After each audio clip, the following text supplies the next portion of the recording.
Hi guys, my name is Serene and I'm a targeted individual. I've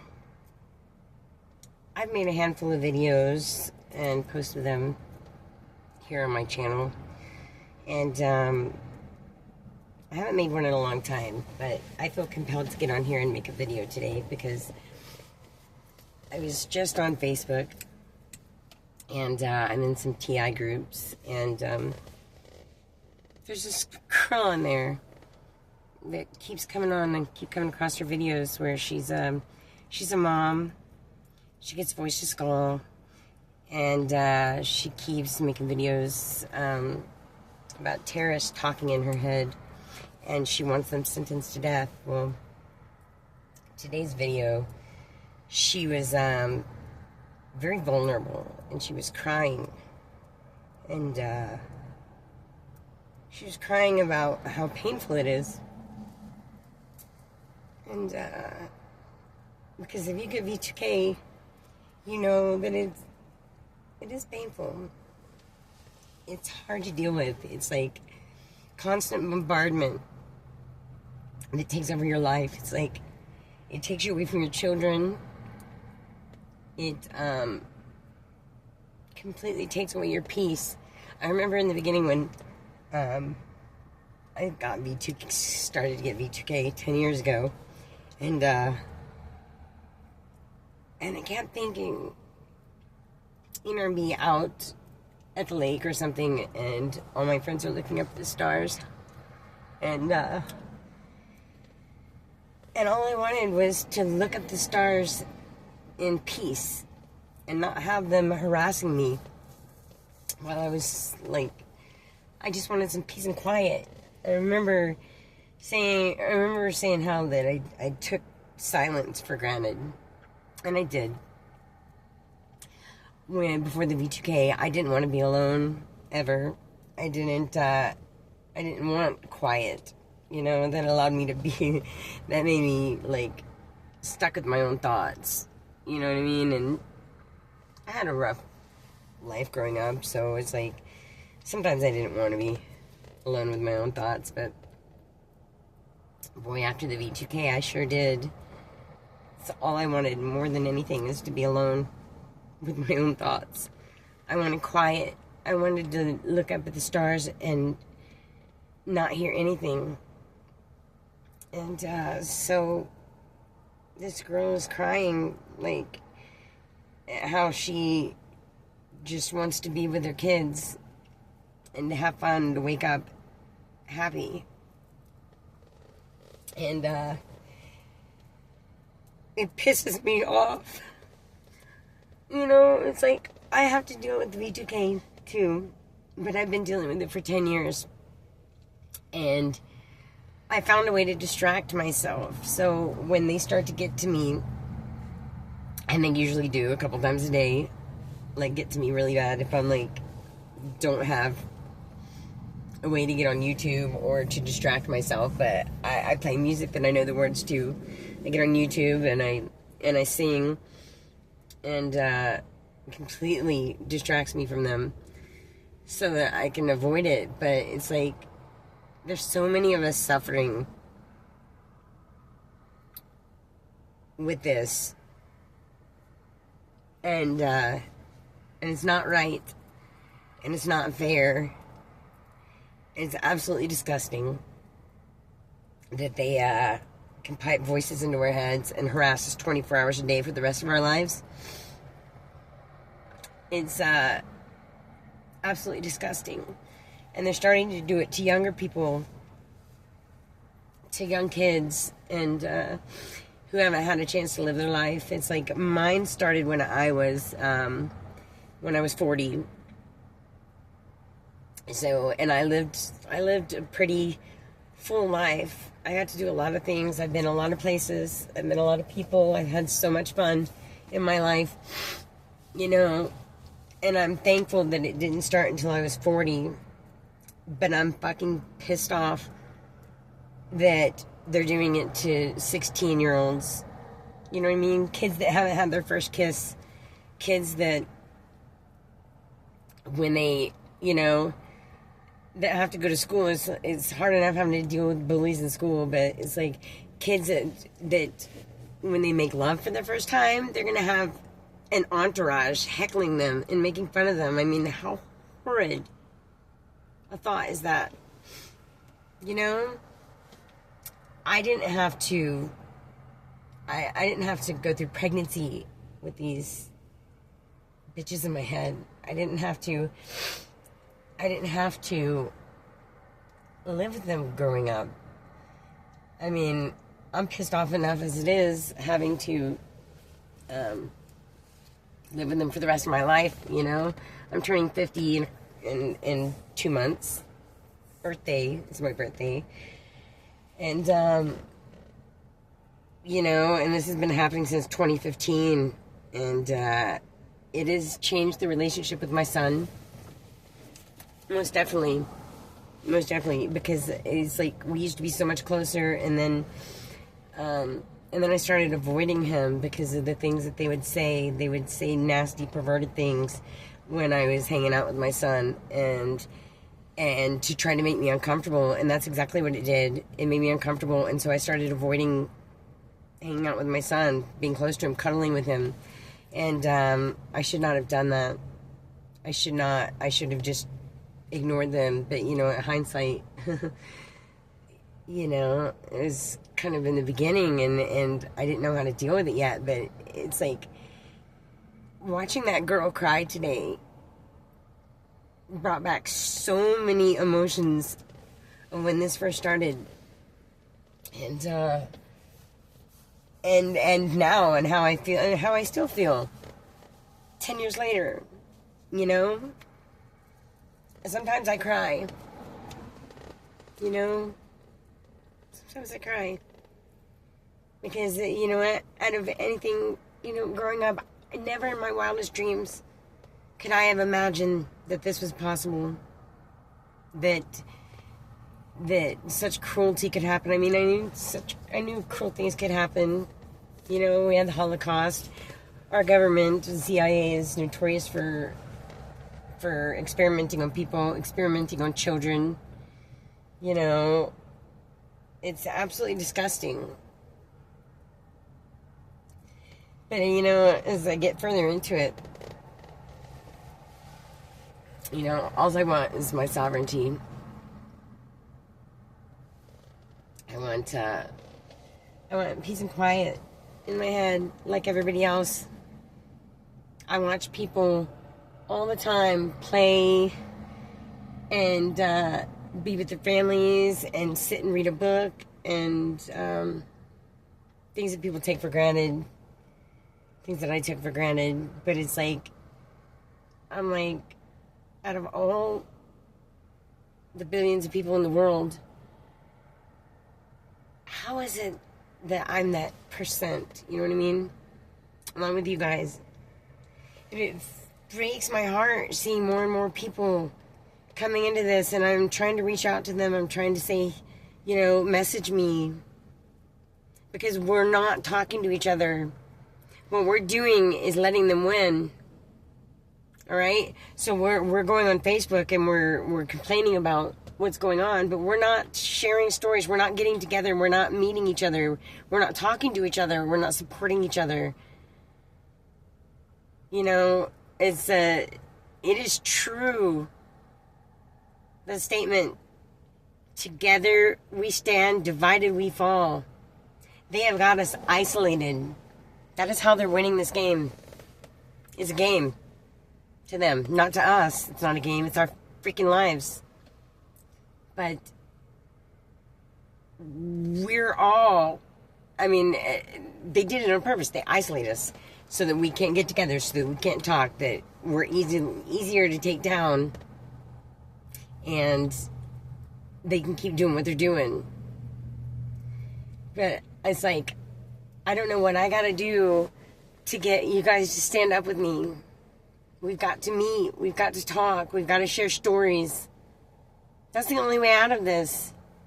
And if we're isolated and we don't know exactly what the other person's going through, I guarantee you that most of the stuff is the same. Very, very similar. You know what I mean? It's like, you can't count on the books that people write that say that, you know, that they put these storylines in our head. They're just saying that, I think. That they're putting the storylines in our head of demons or this or that or aliens. Maybe it is aliens. Actually, I know for a fact that it's demonic. Because I have had demons trying to enter my body. And I've got it on video. And you can clearly see it. And it's like, the life that I lived in the last 10 years, I'm just saying, it's like, I'm not sure that it's not the military and aliens trading technology. I'm not sure that it's, you know, it's definitely not just the CIA or something, or the military. You know, who knows? If we're not talking to each other, we're never going to figure this out. We need to create more support groups. We need to, I don't know, we need to gather together. We need to tell our stories. Y'all need to be putting your stories on YouTube. You know, tell your story. How did it start? What were you doing? You know, when it started. After it started, what was the situation? Did you get street theater? I got street theater. When it started for me, I was using meth in Hawaii. And I was homeless. Well, I wasn't homeless when it started. I was homeless before it started. And then I ended up moving to a house where the landlord lived upstairs, but she was the biggest narcissist I'd ever met in my life, Patty. And she was ex-military, and she was head security at our local hospital. And there weren't very many, but security places are definitely involved. So I finally got my boyfriend and I and my son off the streets, and we moved into Patty's house downstairs. And then all of a sudden, I woke up one day, and it was like people were following me. All I did was I heard noise coming from the bushes. It sounded like people were following me. I got street theater, which is like things that were off the wall that, like, they would make only me aware of. And because they were in my head already. So this was a part of the V2K, but I didn't know it was V2K yet. I considered V2Ks when they started talking in my head, right? Which was a year later, after they conditioned me for a year. But it's like, that was a part of the V2K. They just weren't talking. They were making all this noise to make me aware of weird situations. Like, I was up on this cliff one day, and this car that I'd seen several times, constantly parked, comes up to the top of the cliff. Now, the cliff doesn't go anywhere. At the edge of the cliff, you park right here, and then at the edge of the cliff, it doesn't go anywhere. It goes down to this very tight trail into these bushes. And so, I'm sitting in my car, my boyfriend's sitting there, he's not paying any attention, and here pulls up this car that looks like a tourist car, a rental, and these two young girls in it, and one of the young girls, well, first off, before that happened, this drug dealer guy, like, walked by us, and he walked down, and he disappeared at the end of the cliff. And then this tourist car with the two girls pulled up, and then this one of the girls got out, and she goes, and she walks in the same direction, and disappears at the end of the cliff. And I'm like, it doesn't go anywhere. It doesn't go anywhere. And so it was just little things like that, like, I don't know, just weird shit. Anyway, but that went on for a year, to where all these sounds were being made. I thought I was being followed. Like, weird stuff was happening. We actually were followed by these two black SUVs. One day, down at the store, on the way back, these two black SUVs. Alright, see, here's where I have a hard time telling my stories, because I keep missing pertinent information. Like, when it started, there was a house that was empty across the street. And, nobody lived there. And it had, the curtains were always shut. And all of a sudden there was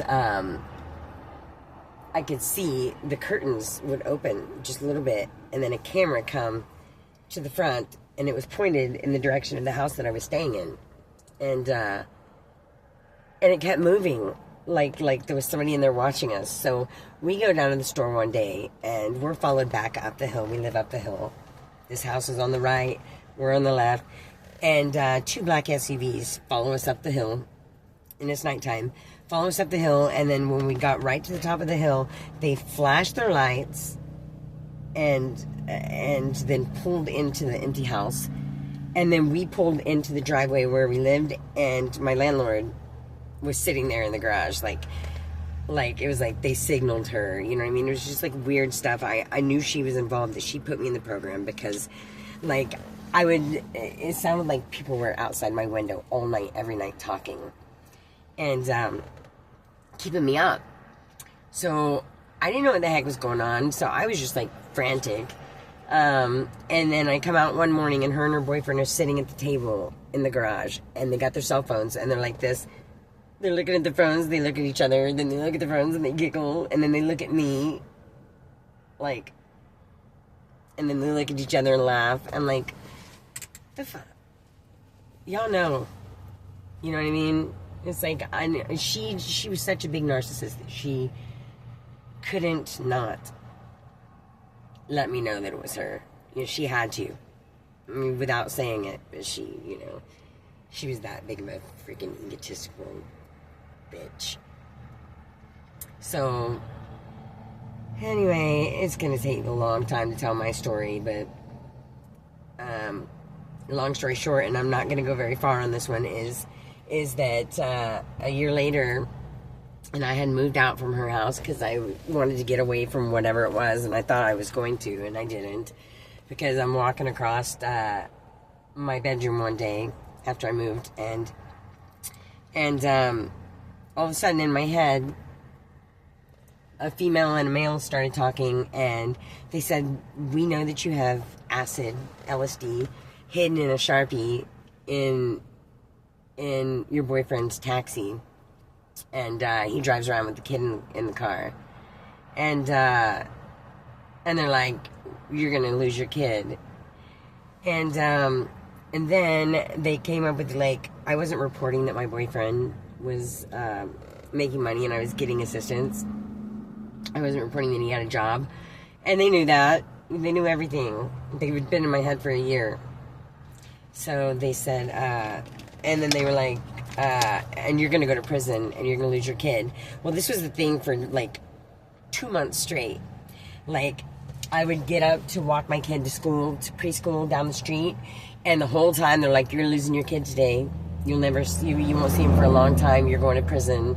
And I would literally go into the preschool, sit on the ground with my child, my baby, in my arms, and cry, thinking that was going to be the last time I saw them.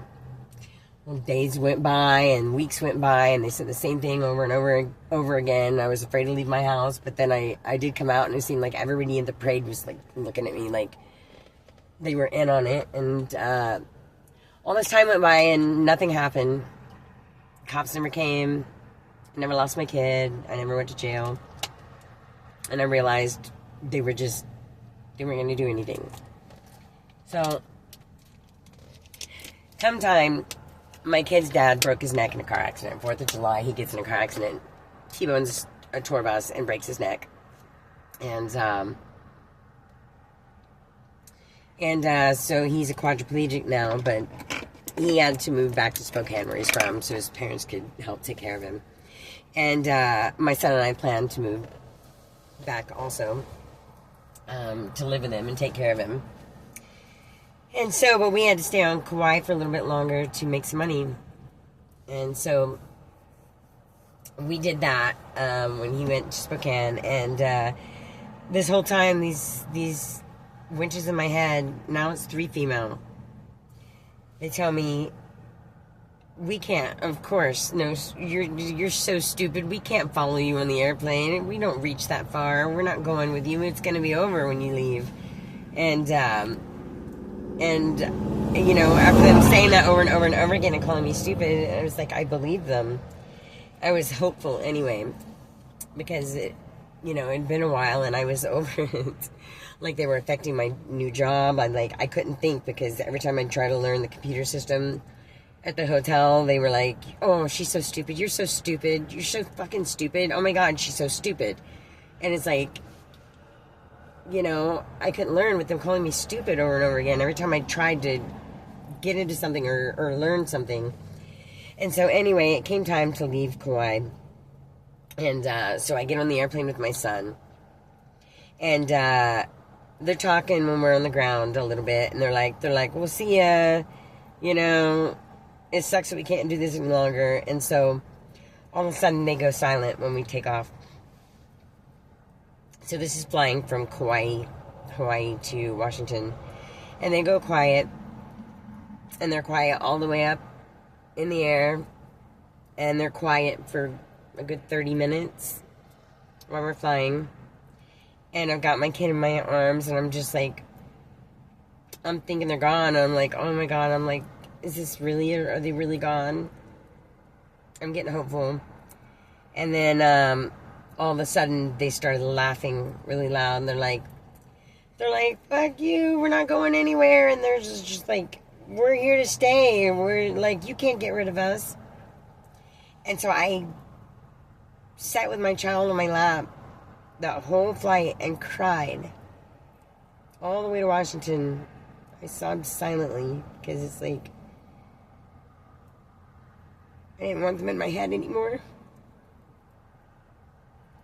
It had been long enough, and it had only been, it had been a year since they were conditioning me, but since they were talking, it had only been like 6 months. But it was long enough.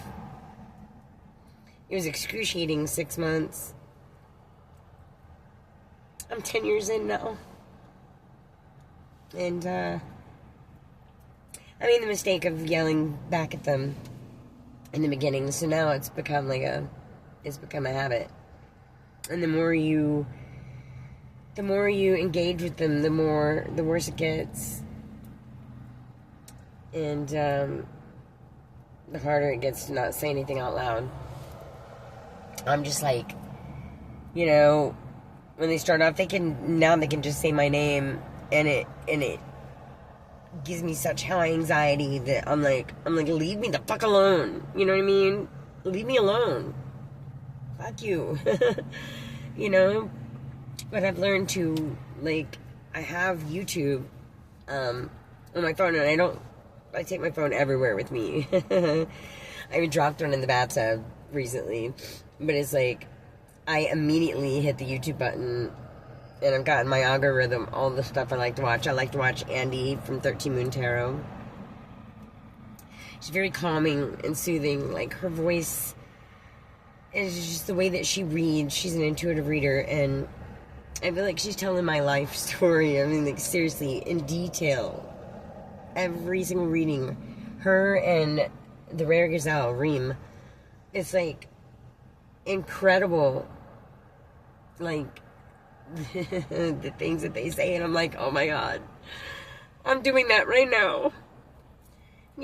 It's like every single word that comes out of their mouth pertains to,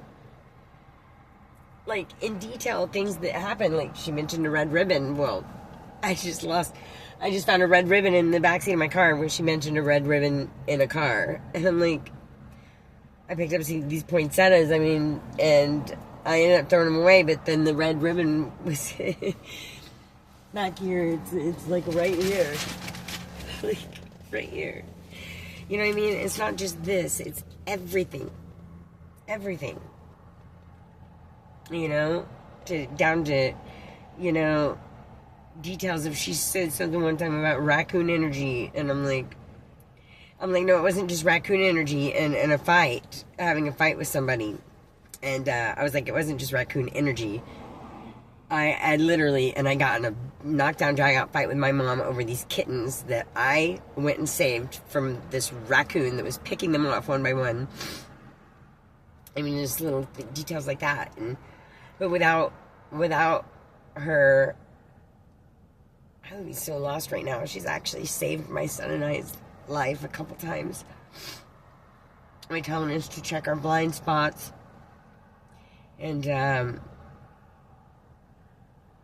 it's just like the synchronicities and it's just like so insanely bizarre.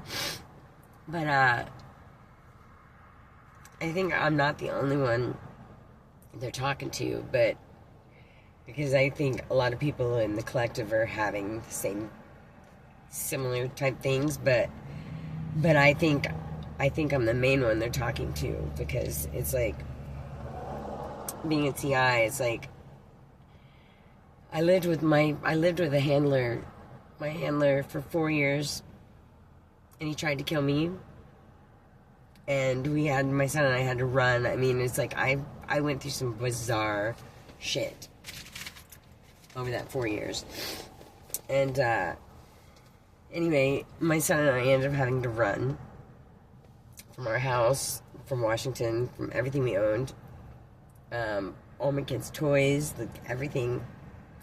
Sold my cars, and we took off, not having anywhere to go and not a lot of money.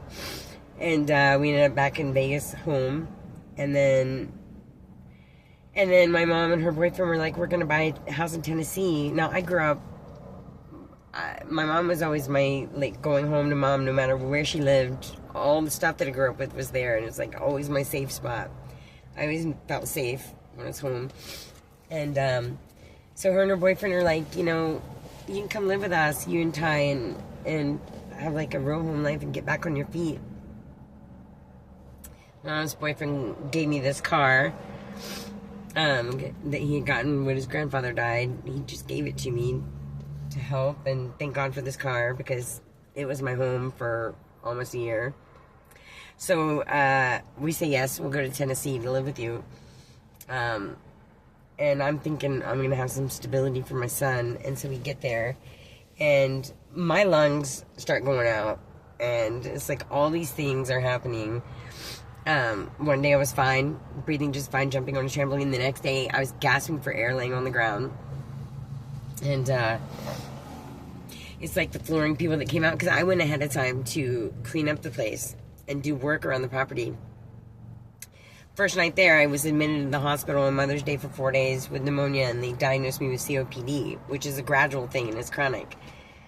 That's not what I had, but, you know, anyway, it's like the flooring guys that my mom hired, they left without cleaning up, and they cut the tile and stuff in the house, and so it circulated through the air conditioning vents, and it messed with my lungs. And then there was asbestos behind the walls, and then my mom kept spraying poison, having them come out and spray poison around the yard. And my lungs got really bad, but before that happened, my mom and her boyfriend arrived. 3 days in, her boyfriend takes off and leaves everything behind, like bat out of hell. I'm just not staying. Like, what the fuck? Why not? What happened? What'd you see? What happened? And so the time there, I found out that my mom was doing black magic on me. She'd always been Wiccan. And she was doing these rituals, these destiny swap rituals or something. And I noticed that she had been doing love spells on her boyfriend. And but it's like she had a devil that jumped into her body. You know, because we had a fight, and she lunged at me, and her eyes were like coal black. But I noticed that the things that she was doing, stacking items that pertain to me and my situation and stuff, and my breathing problems, was the same thing that my ex was doing. And I always thought that my ex was hired by somebody, because he was like talking to somebody in the cameras, like mouthing stuff, like you know, and going like that, like. You know, I've accomplished your mission, but I'd always see pay my car payment, like, spelled out and stuff in the room, and I'm like, what in the... I was like, somebody's paying him. I think it was my mom, which is bizarre. But, he had cult ties. Girlfriend before me blew her brains out. Her mom thinks that he had something to do with it. You know, my my mom was doing black magic on me, and then she was trying to make my lungs worse and forced me to leave. Literally, she was like laughing at me. What's making you sick now, Serene? When I'm like gasping for air on the ground. She's not bringing me a glass of water. She's got her doctorate in nursing, and she teaches nursing online. This is a woman that's supposed to know to not kick up a bunch of dirt in my face, not put a fan in front of my vents that has fiberglass loose behind it. Like, not to spray poison all around the yard. Like, she was trying to mess me up. You know, so we had to leave and come back to Washington. And I hadn't done any work except for her around the house. So it's like, I know this is like toward the end of my story. You know, I can go into the middle of it and get real bizarre on you. Because I've seen some stuff. But it's like, so my son and I had to leave Tennessee and drive home to Washington with no extra money, nowhere to go, and it was coming up on winter, and I made sure that my son was safe at his friends, like he was going to be warm. I have this thing with my neck because I'm getting old. I like to I'm very self-conscious about it, like constantly. Anyway, I don't do well in video, you know, and like I'm not a spring chicken anymore. I don't look the same. You know, I mean, I'm aging gracefully, so. But so we had to come. I made sure my son was going to be safe and warm at his friends, and I stayed in my car at the river. My lungs got worse, and it was cold, and my mom didn't seem to care. Nobody in my family really cared that much, you know what I mean? They acted like it wasn't happening. Now, I had a place to live, and my mom, you know, made me make a choice of live or die. So, my son and I are finally we're in a transitional shelter now. Still homeless. I mean, we don't have a house anymore. Because of my ex-boyfriend, he wouldn't leave, and it was dangerous, and it was like, I'm gonna have to leave my own house just to get away, just because I would tell him I don't want to do this anymore, and he would pretend like I said nothing. He would act like I didn't say anything, and he was the biggest narcissistic manipulator. Like, he worked with the V2K. He knew what he was doing.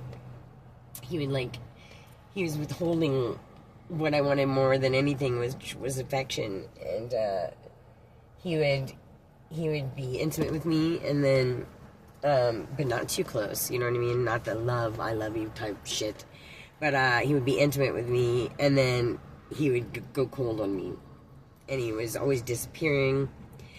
And I was always hearing, like, it doesn't matter. I mean, it does. And I'll go into this in another video, but it's like, there's always, it was like there was other people around, but I couldn't see them. I could just hear them, and I could sense them. And the way that he acted, it always looked like he was whispering to people. And, you know, and it was always like there was this female with him that he was dating. I knew the moment, like he started dating someone else, because he came into the bedroom, and, he was gonna go see his mom, and he was dressed. He was so freaking cute. He was so cute, and he had a genius IQ, and he was smart, and he was funny. And he was very manipulative, very mean. When he was, it's like cruel kind. So he would let me just cry, and he knew that when I was close to him, that the V2K stopped. It's like it didn't stop, but I totally ignored it. It was like that feeling of love towards him made me totally ignore it. And he knew that, and if I knew that about somebody, I would be there when they needed me. I would just hug them. You know what I mean? That makes it go away for you. Absolutely. That's just me. But he worked with V2K, and because when he started to get cold and ignore me and go sleep in the living room, when I just wanted him to sleep and cuddle with me, but he would accidentally fall asleep in the living room constantly. But when he would do stuff like that, it got the V2K going, and the chicks in my head, piping voices into my head, whatever, through frequency. That's how they do it. All thoughts and words, everything is energy, and everything's got a frequency, and every thought has its own frequency, and every sound, and it's like, so they decode our thoughts, and they can read them because of the frequency that it sends out. So it's all computer, It's like people think synthetic telepathy or telepathy or whatever. It's not possible. Hell yeah, it is. Absolutely. Because every single word or thought has its own frequency. So it's being decoded, I mean, it's just like sending a text message. You think it reaches across the world in a matter of seconds, It's like, absolutely. They made the pyramids and shit with sound frequency. They moved that shit with sound. And it's like, this is not new technology. So, anyway, but, yeah, they would start going as soon as I, got upset about anything with him. They would start going off on me, and then I would lose my shit because he wasn't responding correctly. You know what I mean? Not in any loving, caring way. So, but I wanted to make